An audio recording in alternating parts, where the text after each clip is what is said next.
नमस्कार, इस वीडियो के साथ मैं हूं पूजा सिंह। आजकल धर्म के लिए न्याय की लड़ाई अदालतों में लड़ी जा रही है। अयोध्या फिर काशी विश्वनाथ की लड़ाई भी कोर्ट में चल रही है। ज्ञानवापी के एएसआई सर्वे से धर्म और इतिहास की तस्वीर काफी साफ हो गई है। इतिहास में हिंदू मंदिरों को तोड़कर मस्जिद बनाई गई और देवी देवताओं की मूर्तियों को खंडित कर उन्हें अपमानित किया गया। लेकिन इसी बीच एक और बड़ी खबर जो है मध्य प्रदेश से आई है। मध्य प्रदेश हाईकोर्ट की इंदौर पीठ ने भोजशाला मंदिर में एएसआई सर्वेक्षण का आदेश दे दिया है। दरअसल भोजशाला एक एएसआई संरक्षित स्मारक है जिसे हिंदू लोग देवी वाग्देवी यानी मां सरस्वती का मंदिर मानते हैं, जबकि मुस्लिम समुदाय की बात करें तो वो इसे मौलाना कमालुद्दीन का मकबरा और मस्जिद बताते हैं। 7 अप्रैल 2003 को जारी एएसआई के एक आदेश के अनुसार हिंदुओं को हर मंगलवार को भोजशाला परिसर के अंदर जाकर पूजा अर्चना करने की अनुमति है, जबकि वहीं दूसरी तरफ मुसलमानों को हर शुक्रवार को साइट पर जाकर नमाज अदा करने की अनुमति एएसआई ने दी है।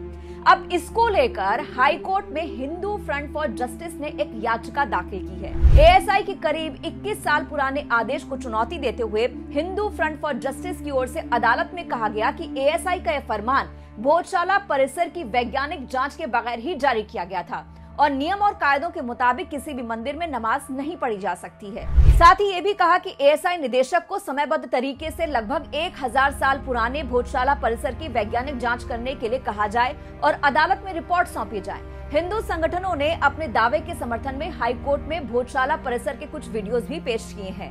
हिंदू पक्ष के तर्कों को सुनने के बाद इंदौर पीठ ने 19 फरवरी 2024 को अपनी सुनवाई के बाद फैसले को सुरक्षित रखा था, लेकिन इसके बाद 11 मार्च 2024 को हाईकोर्ट की इंदौर पीठ ने अपना फैसला सुनाया। कोर्ट ने ज्ञानवापी की तरह ही इस मामले में भी एएसआई सर्वे के आदेश दे दिए, जिसमें कार्बन डेटिंग भी की जाएगी। इसकी विस्तृत रिपोर्ट के लिए भोपाल रेंज के जो एएसआई के निदेशक हैं, उनके नेतृत्व में 5 सदस्यीय कमेटी ये सर्वे करेगी।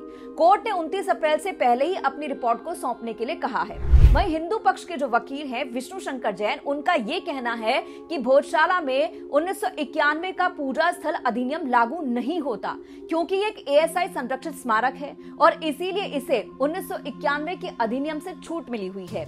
और जब भोजशाला की एएसआई सर्वे रिपोर्ट जो है कोर्ट में दाखिल हो जाएगी, उसके बाद भोजशाला में रोज पूजा के अधिकार की बहाली के लिए भी सुनवाई होगी। भोजशाला के इतिहास पर भी एक नजर डालते हैं। धार जिले में एक भव्य भवन का निर्माण परमार वंश के राजा भोज ने साल 1034 में करवाया था।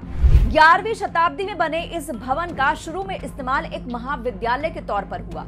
कहा यह भी जाता है कि राजा भोज मां सरस्वती के बहुत बड़े उपासक थे, इसीलिए उन्होंने इस महाविद्यालय का निर्माण करवाया, जिसमें मां सरस्वती की मूर्ति भी थी। ये महाविद्यालय जो बाद में भोजशाला के नाम से जाना गया, इस पर हिंदू धर्म के लोगों की काफी आस्था थी। निर्माण के बाद 2 शताब्दी तक भोजशाला यूं ही रही, लेकिन बाद में कहा जाता है कि 1305 ईस्वी में अलाउद्दीन खिलजी ने इसे ध्वस्त कर दिया। फिर 1401 ईस्वी में दिलावर खान गौरी ने भोजशाला के एक हिस्से में एक मस्जिद बनवा दी। इसके बाद महमूद शाह खिलजी ने 1514 ईस्वी में भोजशाला के एक अलग हिस्से में एक और मस्जिद बनवाई।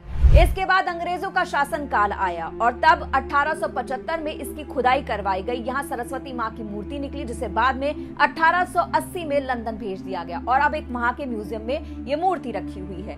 लेकिन यहाँ पर हिंदू पक्ष जो है अब कोर्ट पहुंचा है और मांग कर रहा है कि यहाँ पर एएसआई सर्वे किया जाए, सच सामने लाया जाए। अब देखना होगा कि इस पूरे मामले में आगे एएसआई सर्वे की रिपोर्ट में क्या कुछ सामने आता है। इस वीडियो में इतना ही। खबर पर जो भी आपकी राय हो कमेंट बॉक्स में जरूर बताइएगा। नमस्कार।